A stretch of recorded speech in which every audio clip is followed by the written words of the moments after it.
మహబూబాబాద్ జిల్లా గూడూరు మండల కేంద్రంలోని వైన్ షాప్లో బీరు కొనుగోలు చేసిన ఓ యువకుడికి చేదు అనుభవం ఎదురైంది. బంధువులతో కలిసి వైన్ షాప్కి వెళ్లిన యువకుడు బీర్ను కొనుగోలు చేశాడు.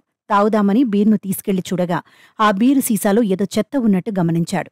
నిశితంగా పరిశీలించగా ఆ సీసాలో పెద్ద మొత్తంలో చెత్త పేరుకుపోయి ఉండడంతో యువకుడు ఒక్కసారిగా అవాక్కయ్యాడు.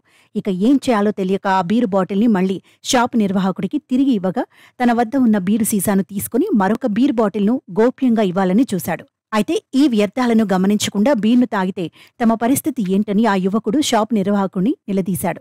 ఇది కంపెనీ నుండి వచ్చిన బీరు అని, మాకు సంబంధం లేదంటూ షాప్ నిర్వాహకులు చేతులెత్తేశారు. ఆ బీర్ బాటిల్ ఇస్తే మరొకటి ఇస్తానని సిబ్బంది చెప్పడంతో ఈ సమస్య కాస్త సద్దుమణిగింది.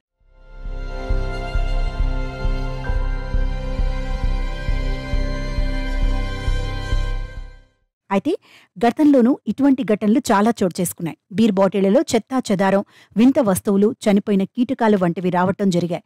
అయినా బీర్లు తయారు చేసే కంపెనీల్లో చలనం రావడం లేదు. ఇప్పటికైనా ఇటువంటి ఘటనలు జరగకుండా చర్యలు తీసుకోవాలని మందుబాబులు కోరుతున్నారు. ఎక్సైజ్ అధికారులు తనిఖీలు చేపట్టాలని, కల్తీ మద్యం విక్రయిస్తున్న మద్యం షాపులపై వెంటనే కఠిన చర్యలు తీసుకోవాలని అంటున్నారు. కల్తీ మద్యంతో అనేక మంది ప్రాణాలు కోల్పోతున్నారని తెలిపారు. ప్రస్తుతం ఈ వీడియో సామాజిక మాధ్యమాల్లో వైరల్గా మారింది.